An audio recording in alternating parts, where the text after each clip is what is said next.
My name is Des Pena, aka the Trillionaire Woman, bringing you the secret tips, tricks, and strategies that only billionaires use to maintain and create generational wealth. You need to avidly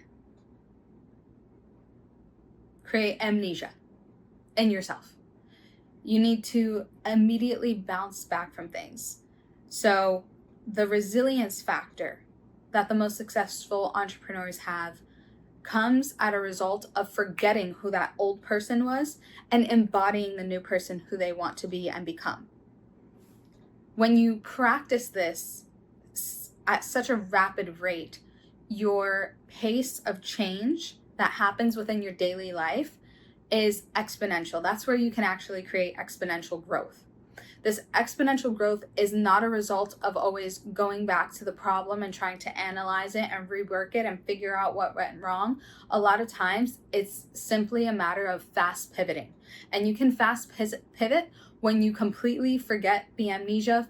You can completely forget and create amnesia for yourselves whenever you experience a failure or a letdown, because you never truly fail until you give up.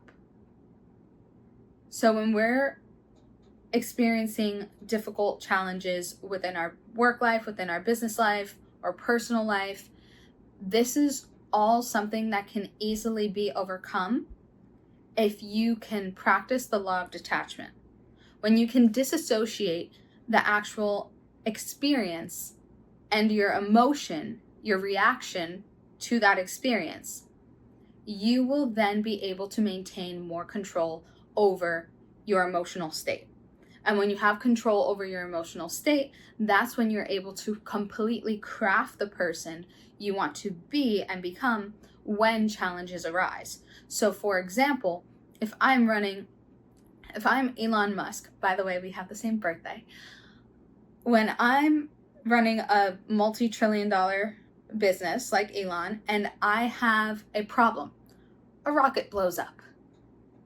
That is a lot of stress, a lot of money that just went poof into thin air.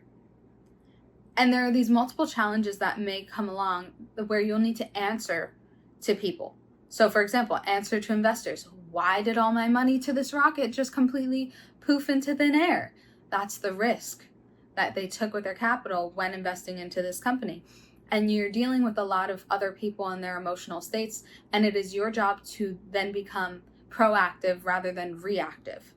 So you set expectations from the beginning in order to mitigate any future emotional imbalances from others. But remember, you can only control yourself. You cannot control others. So if you can only control yourself, that means that we need to maintain a heightened state of awareness with our emotional self in order to go into logic while still empathizing with people's emotional state. You have to create, again, I'm emphasizing this because it's really important. You need to create the person and the emotional state of who you want to be in any single scenario, whether that be in a state of celebration. What do you look like? What do you wear? What do you smell like? Who is around you when you're celebrating? When you're facing challenges, is everyone coming to you for challenges, or do you have a middleman or a middle person there to make sure that that emotional drainage of energy really doesn't get to you? Are you going to be someone who only sends out newsletters in order to update clientele or investors when it comes to facing a challenging problem? I literally got an email, I would say about a week ago, about a company saying that they were disassociating themselves from an employee that they had hired.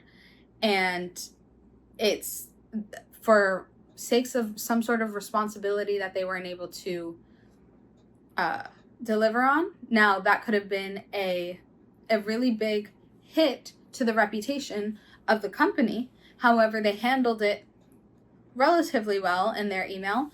But I also think that it's really important in order for people to take responsibility. Now, if you're typing up an email regarding a client or if you're typing up an email regarding an employee that you have because they made a mistake, always take responsibility. If you're the owner, if you're the manager, if you're the supervisor, always take the responsibility. Hey, unfortunately, our company or myself made a mistake in hiring X person because of XYZ. We want to assure you that your information is safe, etc., etc. When you come to the table with an extraordinary sense of responsibility, of saying, hey, mistakes happen, things happen, but no matter what, we're always going to be there to take care of you the way that we said that we would in our capacity, to our best capacity. And when you do that, you can build more trust with your clientele. You are able to maintain frame, so that way people can still view your company with good light and a good reputation, while not completely throwing other people under the bus in order to save yourself. It doesn't look very well. It doesn't have a good taste. It doesn't leave a good taste in anyone's mouth. And maybe the common person may not notice this, but someone who is responsible for a lot of people would notice. And that speaks volumes regarding your company, because if it's so easy to shift blame to others, then clearly no one's going to end up taking responsibility at the end of the day. If the employees, if the managers, if the boss is doing this, then the managers are doing this. And if the managers are doing this, so are the employees. And then at the end of the day, that just means that nobody gives a shit about the clients or the customers. So why would anyone want to work with a company like that in the first place? This is just my logic, but you're more than welcome to share your thoughts in the comments below. I would love to hear them.